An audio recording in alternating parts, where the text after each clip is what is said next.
Hi guys, what's up? How you doing? How you feeling? Before I jump into like the topic of everything today, I just have to say, aw, baby, it's my best friend. Hold on. I'm filming and you're gonna be on camera interrupting me, so say hi. Put me on speaker. Okay, you're on speaker.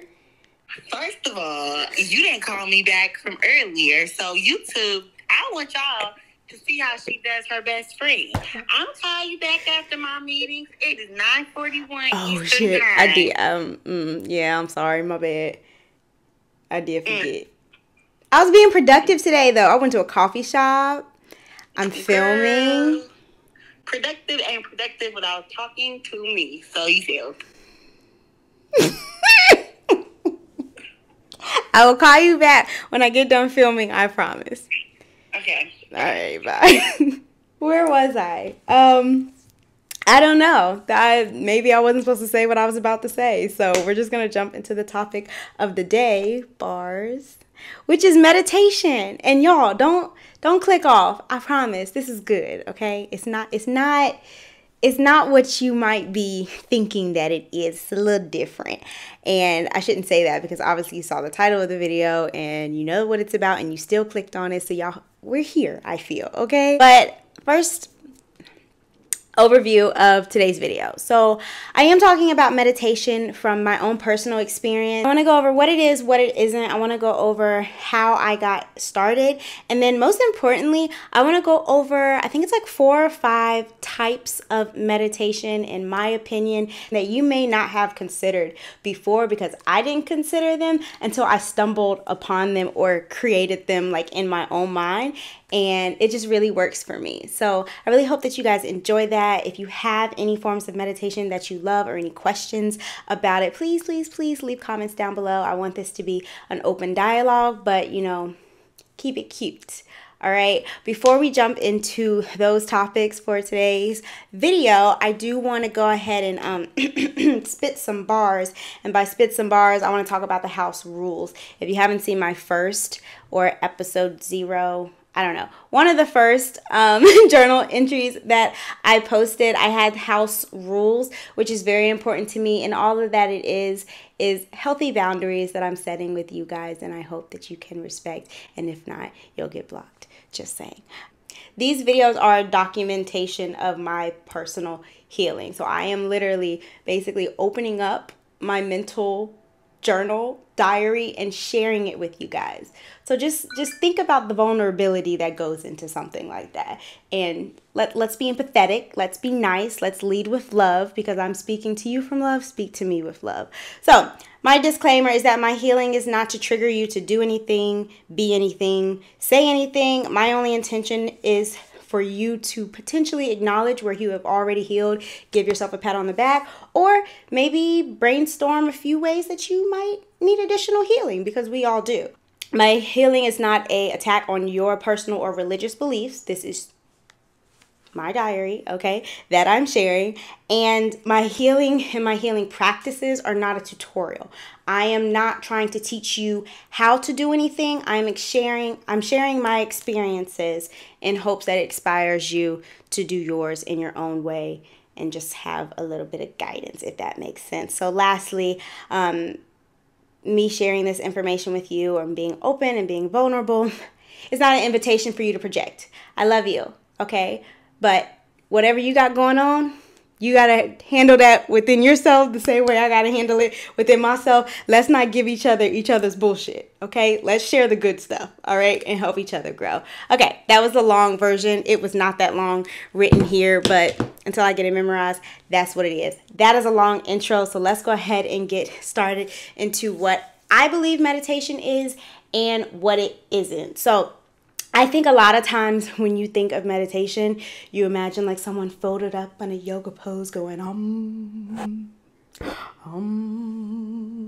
and doing all these chants and all these things. And while yes, those are forms of like very sometimes sophisticated and deep meditative states, you don't have to be a monk on top of a mountain to meditate in a way that's going to be beneficial for you. So for me, it's anything that's going to bring you back to yourself. We have a lot of distractions in this world: phone calls, devices, dogs barking, friends, opinions, social media, TV, music, and our brains, I feel like, are always whirling with things outside of us. And a lot of times, because I am and have been a victim of this, we don't even know what's going on in our own mind because we're being affected by all these outside things. So what meditation does for me is it just blacks out all that external noise, and I'm just listening to myself. I'm coming back to the present moment, what's going on in this moment, not what happened 5 minutes ago that pissed me off, not what I have to do today, tomorrow, and I'm stressed out about the future. I'm in the now, and that's it, right now, and I'm just being totally present in that moment. And there are a lot of benefits to being that way, but it can take a lot to get there. So imagine trying to live in the now at all times with all of these distractions. It's hard. It's very hard. And the more that I grow and the more aware I become, the easier it is for me to kind of like snap back to the now. Like, you're doing too much. Come back. Calm down. Bring it down. It's fine. So really, to me, that's what meditation is. It can be a lot of other things, but in my current phase of my journey, that's what it is for me. When it comes to how I got introduced to meditation, as I mentioned, I didn't know what I was doing was meditation, but I'm going to take it back a few years and tell you guys a little story. So for those that may not know, I was a D1 college athlete. I was a gymnast for my entire life, from 2 all the way up to 21. And in college, I was the little powerhouse, okay? So I did vault, beam, and floor, but vault and floor were my strongest and like the most powerful and all of these things.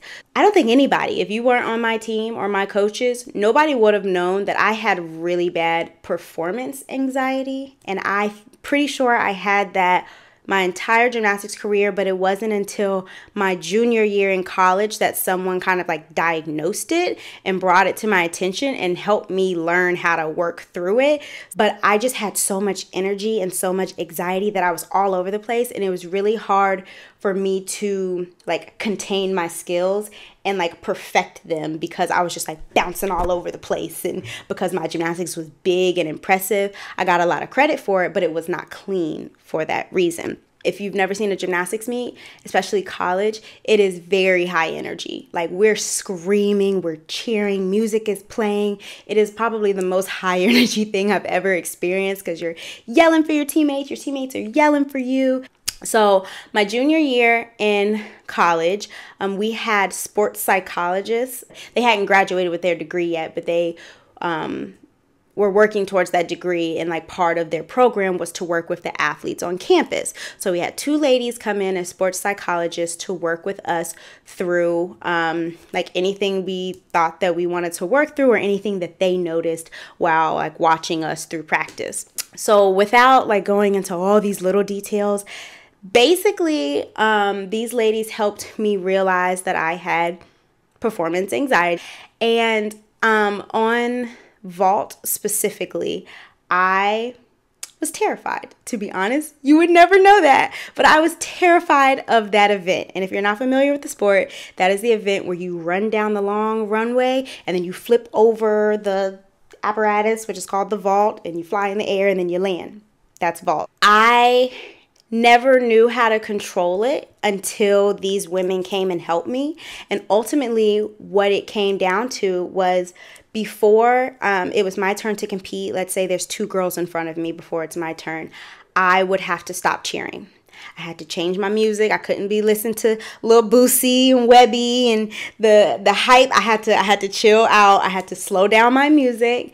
I had a certain song that I would listen to. I would put my headphones on. I would stop cheering for my teammates. This was communicated to my coaches, communicated to my teammates, so I didn't look like the bitch that's not cheering for her teammate. And I would have to like go sit down, put my head down, put on my calm music, and control my breathing. So this is the part where it's meditative, and I had no idea.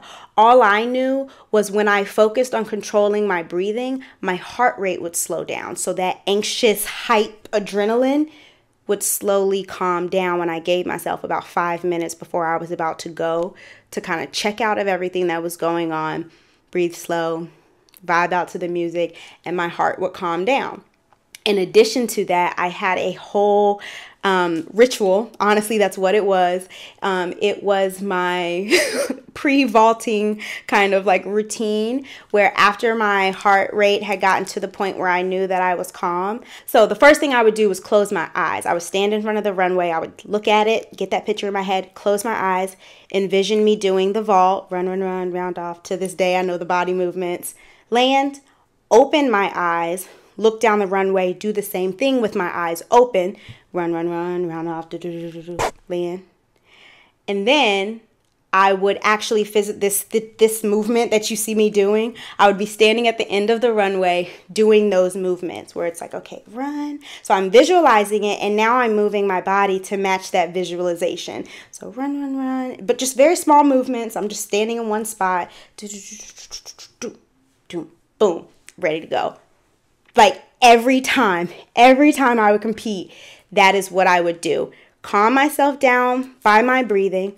Once that was calm, close my eyes, visualize. Open my eyes, visualize.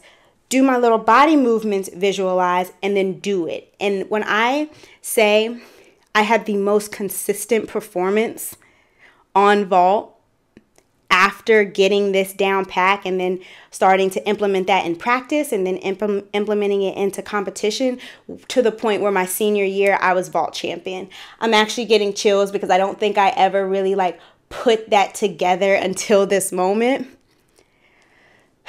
And I could apply that to a lot of places in my life, and that's okay. Wow. Choking, Lord. Okay, well, wow. Okay. See, I love this. So that was the beginning for me. I would say skipping through like years and years and years to like present day me, I've gotten to a point where if I feel myself kind of spiraling out of control, or if I'm going through my day and I'm like, something's off. Like, I'm not, what am I feeling? Instead of just being like, I'm having an off day, or I'm in a mood today. I recently did something that I was really proud of, where one day I was just feeling down. I was like near tears and I couldn't pinpoint why. And instead of just accepting it to just be one of those days, I go, no, let's get to the bottom of this. So I kid you not, I laid on my couch. I put one hand on my heart and one hand on what I consider to be my sacral. And I just laid there until I was calm. And once I was calm, I essentially had like a counseling session with myself. And that might sound crazy, y'all, but I am so proud of like my growth to be able to sit down and do this in silence, no music, no guided meditation, no nothing. And the best way that I could explain it is if I were to, or if you, if anybody were to copy and paste yourself, and that copy was like older, wiser you that knew everything about you, everything about your life, every good and bad decision that you could possibly make. They know about everybody around you. They know anything that you would need to know to live your best life. That copy of you knows. That's your highest self. That is your divine self. And for those that believe in stuff, that is, I'm not going to go there because I don't know if y'all ready for that. But that's your highest self. So imagine sitting at a table with that version of you and having a conversation, and that highest self being like, girl, what's wrong? What's going on? And you'd be like, well, you know how your friend asks you what's wrong when you've been trying to hold it in all day, and it just... That's what happened. While I was laying on the couch, breathing, and like this, I literally had that conversation with myself. What's wrong? Well, I'm not sure. Well, no, let's think. Like, what's wrong? And then I realized what was wrong. And I'm like, well, why is that upsetting you? And I wasn't talking out loud. This is all internal going on in my head. But I literally had counsel with myself. And then afterwards, I just cried, like laying on the couch. I know sir probably be looking at me like I'm crazy. I just cried. And then after I cried, I sat up and I was like, Yeah. Yeah, I like that. I feel better. And the fact that I have gone from not being able to do any type of meditation unless I looked up a YouTube video to being able to do that was beautiful. And I'm really proud of myself. And I hope that everybody can like get to that point. And I'm not saying that that's like I'm something to aspire to, because that was the first time and that was like a couple weeks ago and I'm still learning. Okay. But it's something to be proud of. And I don't have to have a disclaimer for that.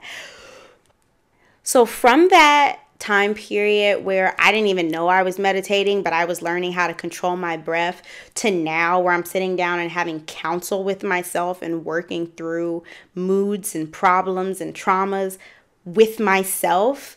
There's been 8-9 years in between those things. And there have been methods of meditation that bring me back to the now and that center me that I think work really well for me. And if you would have asked me years ago, or if you would have mentioned them to me years ago, I probably never would have considered them to be meditation. So I want to share some of those with you guys. So I have a list of 4.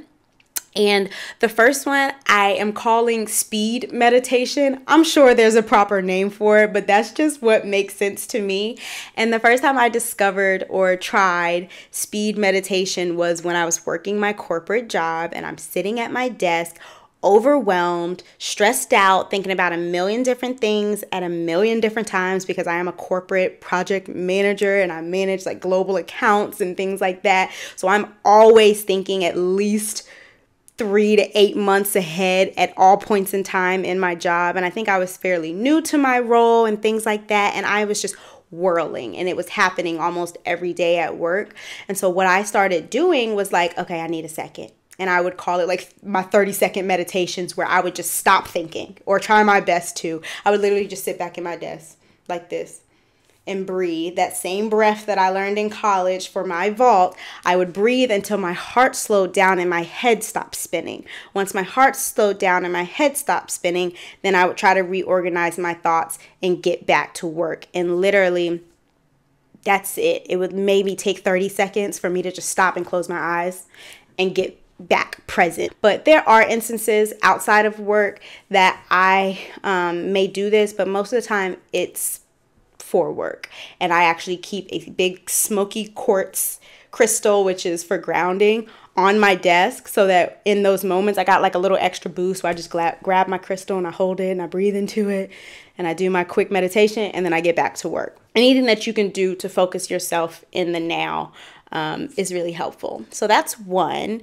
2 is shower meditation.